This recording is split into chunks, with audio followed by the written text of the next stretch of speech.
Austria کے دارالحکومت Vienna میں معروف امریکی گلوکارہ ٹیلر سوئفٹ کے 3 کانسرٹ منسوخ کر دیے گئے۔ خبر رساں اداروں کے مطابق سیکیورٹی حکام کی جانب سے حملے کی منصوبہ بندی کی تصدیق کے بعد کانسرٹ منسوخ کیے گئے ہیں۔ میوزک انتظامیہ کا کہنا ہے کہ شہریوں کی حفاظت کے لیے ان کے پاس شیڈول شوز کو منسوخ کرنے کے سوا کوئی چارہ نہیں۔ تمام ٹکٹس کی رقم واپس کر دی جائے گی۔ دوسری جانب آسٹریا کی پولیس نے حملوں کی منصوبہ بندی کے شبے میں 2 افراد کو گرفتار کر لیا، جن سے تفتیش جاری ہے۔ ٹیلر سوئفٹ کے 3 کانسرٹ جمعرات سے ہفتہ تک ویانا میں ہونے والے تھے، جس میں ہر روز تقریباً 65,000 افراد کی شرکت متوقع تھی۔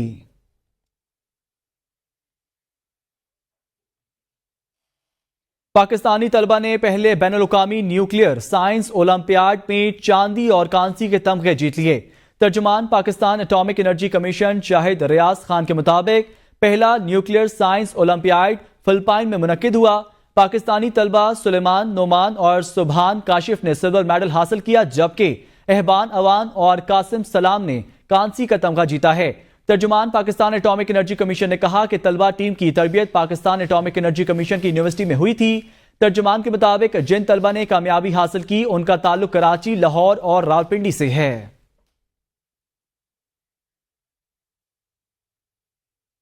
بھارت کی طرف سے سندھ طاس معاہدے کی مسلسل خلاف ورزی جاری۔ بھارتی ہٹ درمی کے باعث گزشتہ 2 سال سے پاک بھارت انڈس واٹر کمشنر کا اجلاس نہیں ہو سکا۔ ذرائع کا کہنا ہے کہ سندھ طاس معاہدے کے تحت سال میں ایک بار پاک بھارت انڈس واٹر کمشنر کا اجلاس ضروری ہے۔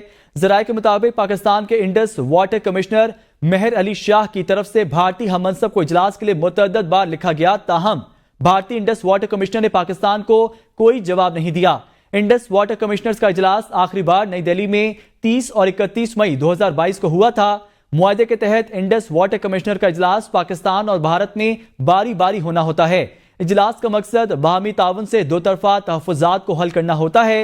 اجلاس میں دریاؤں کے بہاؤ سمیت فلڈ ڈیٹا کے تبادلے پر بھی بات چیت ہوتی ہے۔ ذرائع کے مطابق اس اجلاس میں پاکستان آنے والے دریاؤں پر متنازع بھارتی منصوبوں پر بھی بات چیت ہونی ہوتی ہے۔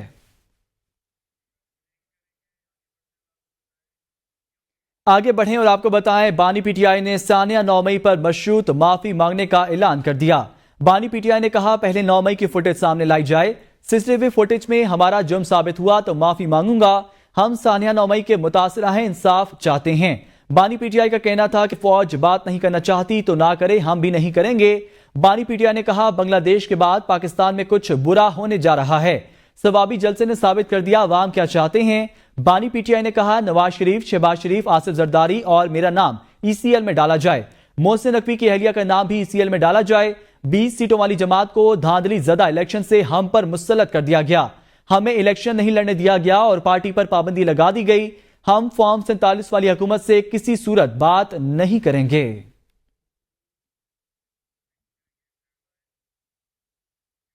خبر شامل کرتے ہیں، وزیر اعلیٰ پنجاب مریم نواز کہتی ہیں معافی غلطی کی ہوتی ہے، جرم کی سزا ہوتی ہے۔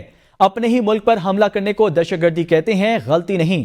آپ کو خبر دے رہے ہیں معافی غلطی کی ہوتی ہے، جرم کی سزا ہوتی ہے۔ مریم نواز کا بیان، انہوں نے کہا کہ معافی غلطی کی ہوتی ہے، جرم کی سزا ہوتی ہے۔ اپنے ہی ملک پر حملہ کرنے کو دہشت گردی کہتے ہیں، غلطی نہیں۔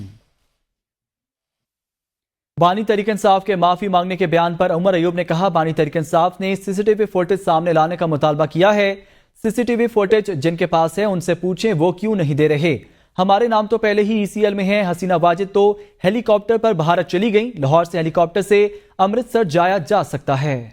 سی سی ٹی وی فوٹیج جو ہے وہ سامنے لائی جائے، چاہے وہ جی ایچ کیو کے سامنے ہو، چاہے وہ جوڈیشل کمپلیکس کے سامنے ہو، جہاں پہ بھی ہو، آپ کا کور کمانڈر ہاؤس کے سامنے ہو، لائیں فوٹیج، دودھ کا دودھ پانی کا پانی ہو جائے گا۔ سی سی ٹی وی فوٹیج جن کے کنٹرول میں ہوتی ہے، جو اٹھا کے لے کے جا سکتے ہیں، پھر پوچھیں ان سے۔ ہمارے تو پہلے ہی نام ای سی ایل پہ، ہمارا تو کوئی ایسی لسٹ ہے نہیں جس پہ یہ نام نہ ہو۔ حسینہ واجد تو ہیلی کاپٹر MI-17 میں، کیونکہ میں خود ایک پائلٹ ہوں، مجھے معلوم ہے ان جہازوں کے رینج کا، وہ تو بنگلہ دیش سے آپ ہیلی کاپٹر میں بیٹھے تو نکل جاتے ہیں، پر یہاں سے جو ہے ہیلی کاپٹر کا رینج وہ لمیٹڈ ہے۔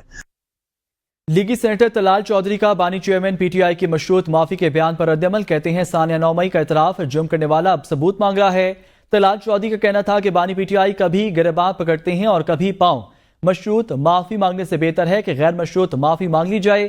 ان کی سیاست ہمیشہ سے جلاؤ گھراؤ رہی ہے۔ ان کی پارٹی کے لوگوں نے کہا کہ خان نہیں تو پاکستان نہیں۔ تحریک انصاف نے کور کمانڈر، فوجی تنصیبات، حساس عمارتوں اور شہداء کی یادگاروں کی بے حرمتی کی ہے۔ امیر جماعت اسلامی حافظ نعیم الرحمان نے کہا ہے، آج ہم آگے کی طرف مارچ کریں گے۔ پاکستان کے عوام کو بجلی کے بلوں نے مار دیا ہے۔ یہ دھرنا پاکستانیوں کی امیدوں کا مرکز بن گیا ہے۔ انہوں نے کہا، جماعت اسلامی کی مذاکراتی کمیٹی حکومت کے ساتھ بات چیت کر رہی ہے۔ ساری سیاسی جماعتوں کو جلد سے جلوسوں کی اجازت ہونی چاہیے۔ لوگوں کے مسائل ہمارے مسائل ہیں۔ ہماری تحریک تصادم سے گریز کرے گی۔ اور کل انشاءاللہ ایک بڑی تعداد میں لوگ جمع ہوں گے اور ہم آگے کی طرف مارچ کریں گے کہ پاکستان کے عوام بہت پریشان حال ہیں۔ بجلی کے بلوں نے ان کو مار دیا ہے۔ یہ دھرنا پاکستانیوں کی امیدوں کا مرکز بن گیا ہے۔ مذاکراتی کمیٹی جماعت اسلامی کی پورے اعتماد کے ساتھ، پوری یکسوئی کے ساتھ، پوری تیاری کے ساتھ حکومتی مذاکراتی کمیٹی کے ساتھ بات چیت کر رہی ہے۔ اور ہماری تحریک کی خاص بات یہ ہے کہ ہم نے اس بات کا شعوری فیصلہ کیا ہے کہ ہم تصادم سے گریز کریں گے۔ راولپنڈی میں جماعت اسلامی اور حکومتی کمیٹی کے درمیان مذاکرات کا چوتھا دور بلا نتیجہ ختم۔ جماعت اسلامی نے اپنے حتمی مطالبات حکومتی مذاکراتی کمیٹی کو پیش کر دیے۔ ذرائع جماعت اسلامی کمیٹی کے مطابق کسی صورت مطالبات سے پیچھے نہیں ہٹیں گے۔ تھوڑی سی لچک دکھائی جائے، حکومتی وزراء کی درخواست حکومتی کمیٹی وزیر اعظم اور جماعت اسلامی کمیٹی حافظ نعیم سے مشاورت کرے گی۔ مذاکرات کا 5واں دور کل ہونے کا امکان ہے۔ نائب امیر جماعت اسلامی لیاقت بلوچ نے کہا ہے، آئی پی پیز ایک اندھا کنواں ہے۔ آئی پی پیز معاہدے تباہی کا باعث بن رہے ہیں۔ تنخواہ دار طبقے پر بھی ٹیکس عائد کر دیا گیا۔ دھرنے نے قوم کے اندر ایک نئی لہر پیدا کی ہے۔ آج شیڈول کے مطابق ہمارا مارچ ہوگا۔ اگر حکومت عوام کو ریلیف نہیں دے گی تو حکومت کو حساب دینا ہوگا۔ چند خاندانوں کو پالنے کے لیے عوام کو مشکلات سے دوچار نہیں کیا جا سکتا۔ آئی پی پیز ایک ایسا اندھا کنواں ہے جس میں گزشتہ 30-40 سالوں سے اس اندھے کنویں میں قومی وسائل کا عوام کے خون پسینے کی کمائی کو غرق کیا جا رہا ہے۔ ایک ایسے معاہدے کہ جو ملک کے لیے تباہی کا باعث بن رہے ہیں۔ تنخواہ دار جو طبقہ ہے ان پہ بھی ٹیکس عائد کر دیے گئے ہیں۔ اس دھرنے نے قوم میں ایک نئی بیداری پیدا کی ہے، قوم کے اندر ایک نئی لہر پیدا کی ہے۔ کل کے بارے میں جو ہم نے اعلان کیا ہے، انشاءاللہ اس کے مطابق ہمارا مارچ ہوگا، اور اب حکومت کی بھی ذمہ داری بن گئی ہے کہ ان مسائل کا حل تلاش کرے اور عوام کو ریلیف دے۔ وفاقی وزیر اطلاعات عطا اللہ ٹار نے کہا ہے کہ آئین اور قانون واضح ہے، فلور کراسنگ نہیں ہو سکتی۔ الیکشن ایکٹ ترمیمی بل قومی اسمبلی اور سینٹ سے منظور ہو چکا۔ پریس کانفرنس سے خطاب کرتے ہوئے عطا اللہ ٹار نے کہا کہ پی ٹی آئی نے ایک ایسی پارٹی میں شمولیت اختیار کی جس کا پارلیمان میں وجود ہی نہیں تھا۔ اگر آزاد امیدوار NWN جوائن کرتے تو شاید سیٹیں مل جاتی۔ ان کا مزید کہنا تھا کہ بانی پی ٹی آئی سے اپنا موازنہ شیخ مجیب سے کیا۔ کل اسمبلی میں وزیر اعظم شہباز شریف کو حسینہ واجد کے انجام بارے بتایا گیا۔ آپ کو سوٹ کرے تو 9 مئی ہو جاتا ہے، آپ کو سوٹ کرے تو لیڈرشپ شیخ مجیب کی طرح بن جاتی ہے۔ آپ ہر بات پر یو ٹرن لے لیتے ہیں۔ آپ کہہ رہے ہیں بنگالی عوام نے حکومت گرا کر ٹھیک کیا۔ قومی اسمبلی خزانہ کمیٹی کے اجلاس میں مسلم لیگ نون اور پی ٹی آئی کے اراکین کے درمیان شدید تلخ کلامی۔ اپوزیشن لیڈر عمر ایوب نے کمیٹی اجلاس سے احتجاجاً واک آؤٹ کر دیا۔ تلخ کلامی عمر ایوب کی جانب سے مبین عارف کا تعارف کرانے پر ہوئی۔ عمر ایوب کا کہنا تھا، اپنے ممبر کے استحقاق کا تحفظ میری ڈیوٹی ہے۔ اسلام آباد سے دیکھتے ہیں شاہد اجمل کی یہ report.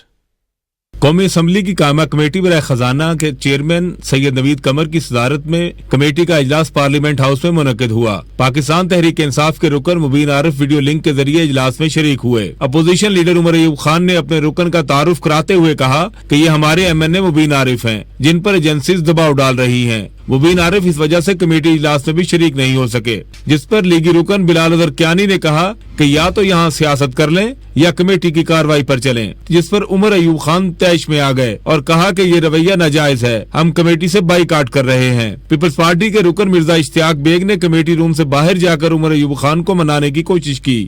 I am as a leader of the opposition, it is my duty کہ میں اپنے ممبرز کا، اپنے ساتھیوں کا استحقاق میں اس کو پروٹیکٹ کروں گا۔ انہوں نے کہا کہ گورنر اسٹیٹ بینک کمیٹی میں موجود ہیں، آپ اپنا انپٹ رکھیں، لیکن عمر ایوب خان نے واپس کمیٹی روم میں آنے سے انکار کر دیا۔ ہمیں دیوار کے ساتھ لگایا گیا، ہمارا بل غلط طریقے سے پاس کیا گیا، یا آپ نے مطلب جو پولیٹیکل پارٹیز امینڈمنٹ کا غلط پورا، میرے ممبر جو ہیں یہاں پہ we will not stand for it. ایسے میٹنگ میں ہم لوگ کیا کریں گے؟ نہیں ڈاکٹر صاحب، آپ کا تھینک یو۔ اس دوران کمیٹی اجلاس میں ارکان کے مابین ایک بار پھر تلخ کلامی ہو گئی۔ لیگی رکن بلال اظہر کیانی نے کہا اپوزیشن لیڈر مکمل طور پر آؤٹ آف آرڈر تھے، جس پر پی ٹی آئی رکن اسامہ احمد میلا نے کہا 50,000 ووٹوں سے الیکشن ہارا ہوا ہے اور اپوزیشن لیڈر کو بات سنا رہا ہے۔ چیئرمین کمیٹی سید نوید قمر نے اسامہ احمد میلا کا مائک بند کروا دیا۔ چیئرمین کمیٹی نے کہا کہ ہم اس کی اجازت نہیں دیں گے کہ آپ جب ہاتھ اٹھائیں تو مائک آن ہو۔ سیکرٹری جنرل اور قائم مقام صدر P T I Punjab Hammad Azhar کا روپوشی ختم کر کے میدان میں آنے کا اعلان۔ کہتے ہیں بانی چیئرمین پی ٹی آئی کی ہدایت پر باہر نکل رہے ہیں۔ حماد اظہر نے سماجی رابطے کی سائٹ پر ٹویٹ میں کہا بانی چیئرمین کی ہدایت پر 13 اگست کی رات پورا پنجاب باہر نکلے گا۔ پنجاب پاکستان کی آزادی کی خاطر ہر جگہ باہر نکلے گا۔ اڈیالہ جیل کی طرف لانگ مارچ اور دھرنا بھی ناگزیر ہے۔ پنجاب کی تمام قیادت، اراکین اسمبلی، ٹکٹ ہولڈرز اور تنظیم اس کے لیے تیار ہے۔ آگے بڑھیں اور آپ کو بتائیں، نائب وزیر اعظم اسحاق ڈار نے کہا ہے فلسطین میں اسرائیل کی جاری جنگ پورے خطے کو اپنی لپیٹ میں لے سکتی ہے۔ غزہ میں گزشتہ 9 ماہ سے جو کچھ ہو رہا ہے وہ سب کے سامنے ہے۔ تہران میں اسماعیل ہنیہ کے قتل نے کشیدگی کو مزید بڑھا دیا ہے۔ نائب وزیر اعظم اسحاق ڈار کا کہنا تھا کہ پاکستان کی قومی اسمبلی نے اسماعیل ہنیہ کی قتل کے خلاف مذمتی قرارداد منظور کی۔ اسرائیلی مظالم روکنے کے لیے سب کو اپنا کردار ادا کرنا ہوگا۔ غزہ تک امداد کی فراہمی کے لیے تمام راستے کھولے جائیں۔ عالمی عدالت انصاف نے بھی اسرائیل کے خلاف فیصلہ دیا۔ اسرائیل کو اس کے مظالم پر جواب دہ بنانا ہوگا۔ اسرائیل غزہ میں انسانی حقوق کی خلاف ورزی کر رہا ہے۔ غزہ میں جنگ بندی کا مطالبہ کرتے ہیں۔ دنیا کو اس وقت جنگ کی نہیں امن کی ضرورت ہے۔ سیکرٹری پاور راشد لنگڑیال نئے چیئرمین ایف بی آر تعینات۔ اسٹیبلشمنٹ ڈویژن نے تعیناتی کا نوٹیفیکیشن جاری کر دیا۔ گریڈ 21 کے راشد لنگڑیال سیکرٹری پاور تعینات تھے۔ موجودہ چیئرمین ایف بی آر نے قبل اس وقت ریٹائرمنٹ کی درخواست دے رکھی ہے۔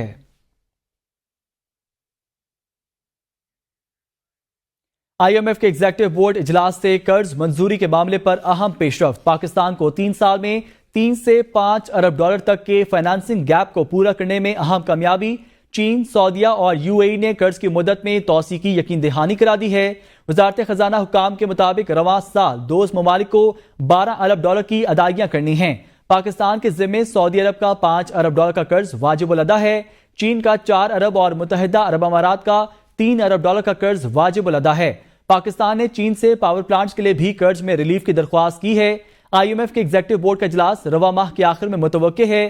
I M F board Pakistan کے لیے 37 ماہ کے 7 ارب ڈالر کے قرض پروگرام کی حتمی منظوری دے گا۔ حسینہ واجد کا کہاں رہیں گی مستقبل غیر یقینی۔ حسینہ واجد کی سعودی عرب، یو اے ای اور فن لینڈ میں سیاسی پناہ حاصل کرنے کی کوشش۔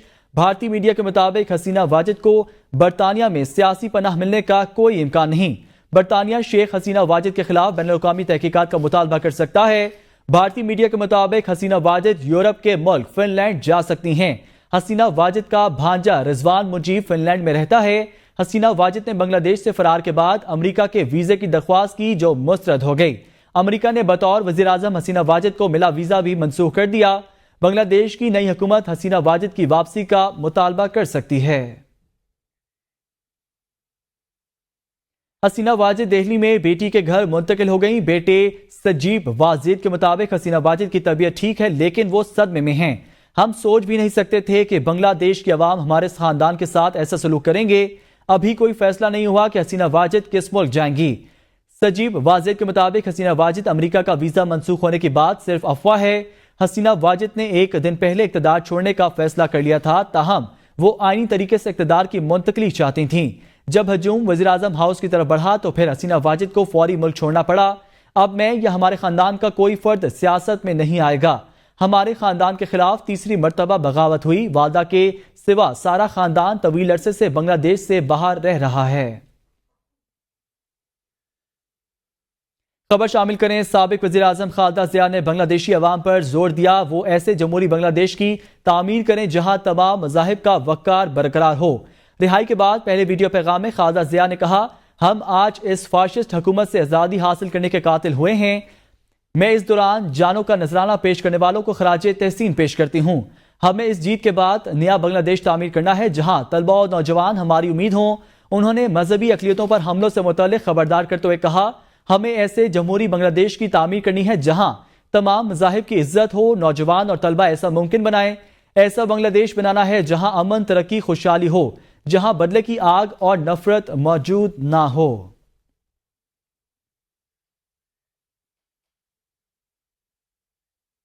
راجن پور سے افسوسناک خبر شامل کر راجن پور میں پولیس چیک پوسٹ پر ڈاکوؤں کا حملہ، ایلیٹ کانسٹیبل شہید جبکہ 2 جوان زخمی ہو گئے.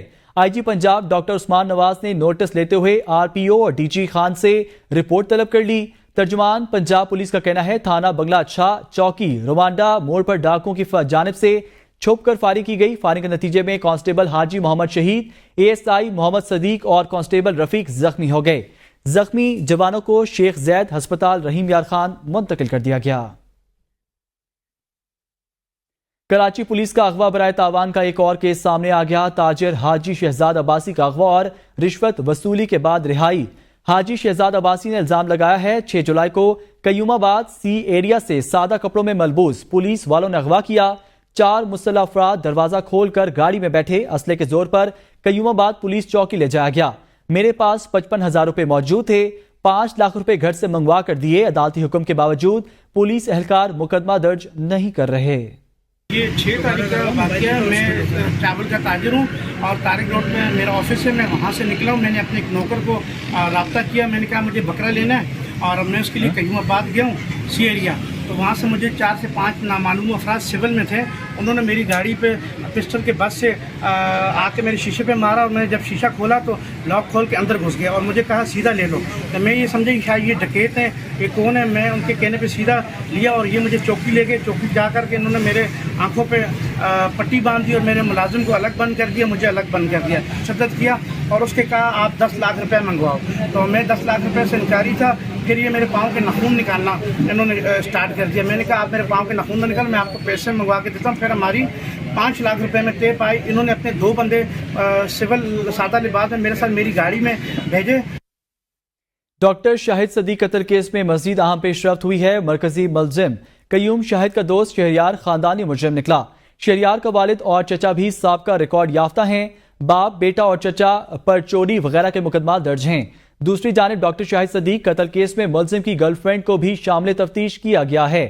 مقتول ڈاکٹر شاہد صدیق کے ساتھ چوری کی واردات بھی ہو چکی. اس چوری کی واردات کو بھی شہریار اور اس کے رشتہ داروں نے انجام دیا تھا. مقتول کا بیٹا مرکزی ملزم قیوم کا دوست شہریار پولیس کی حراست میں ہے. پولیس اس کے باپ اور چچا کی گرفتاری کے لیے مختلف جگہوں پر چھاپے مار رہی ہے. ادھر پولیس ملزم کی گرل فرینڈ سے تفتیش کر رہی ہے کہ وہ قتل کی واردات یا منصوبہ بندی میں ملوث ہے یا نہیں. پولیس ذرائع کے مطابق واردات میں استعمال ہونے والی گاڑی ضلع وہاڑی سے رینٹ پڑی گئی تھی. ڈاکٹر شاہد صدیق کو قتل کرنے سے پہلے شوٹر نے گاڑی کی نمبر پلیٹ تبدیل کی. واردات کے بعد شہر سے باہر نکلتے ہوئے دوبارہ گاڑی پر اصل نمبر پلیٹ لگا لی. ملزمان 3 روز سے زیر حراست. پولیس نے تاحال گرفتاری نہیں ڈالی. Rawalpindi 190 million pound reference case کی سماعت. نیب نے بقیہ 14 گواہان غیر ضروری جان کے ترک کر دیے. تفتیشی افسران میاں عمر ندیم پر آج بھی جرح مکمل جاری رکھی جائے گی. راولپنڈی کے ڈیالہ جیل میں 190 ملین پاؤنڈ ریفرنس کیس کی سماعت احتساب عدالت کے جج ناصر جاوید رانا نے سماعت کی. سماعت کے دوران بانی پی ٹی آئی اور بشرا بی بی کو عدالت میں پیش کیا گیا. سماعت کے دوران بشرا بی بی کی درخواست بربریت دائر کی گئی جس پر عدالت نے فریقین کو نوٹس جاری کر دیا. ریفرنس کی سماعت کے دوران نیب نے بقیہ 14 گواہان غیر ضروری جان کر ترک کر دیے جبکہ وکلا صفائی کی جانب سے 14 گواہان کو طلبی کے سمن جاری کرنے کی درخواست غیر مؤثر قرار دی گئی. بانی پی ٹی آئی کے وکیل نے نیب تفتیشی افسر پر جزوی جرح کی ریفرنس کی مزید سماعت ملتوی کر دی. اسلام آباد ہائی کورٹ میں بانی پی ٹی آئی کی بغیر مداخلت وکلا سے ملاقات کی درخواست پر سماعت. عدالت سے اڈیالہ جیل میں میجر اور کرنل کی مبینہ مداخلت روکنے کی استدعا کی گئی. وزارت دفاع نے بانی پی ٹی آئی کے الزام کو بے بنیاد قرار دیا. اسلام آباد ہائی کورٹ کے چیف جسٹس عامر فاروق نے کیس کی سماعت کی. بانی پی ٹی آئی کے وکیل شعیب شاہین عدالت پیش ہوئے. شعیب شاہین نے عدالت کو بتایا کہ یہ اڈیالہ جیل میں میجر کرنل کی مداخلت کے خلاف کیس ہے. چیف جسٹس عامر فاروق نے استفسار کیا تو کیا وزارت دفاع کی رپورٹ آ گئی ہے؟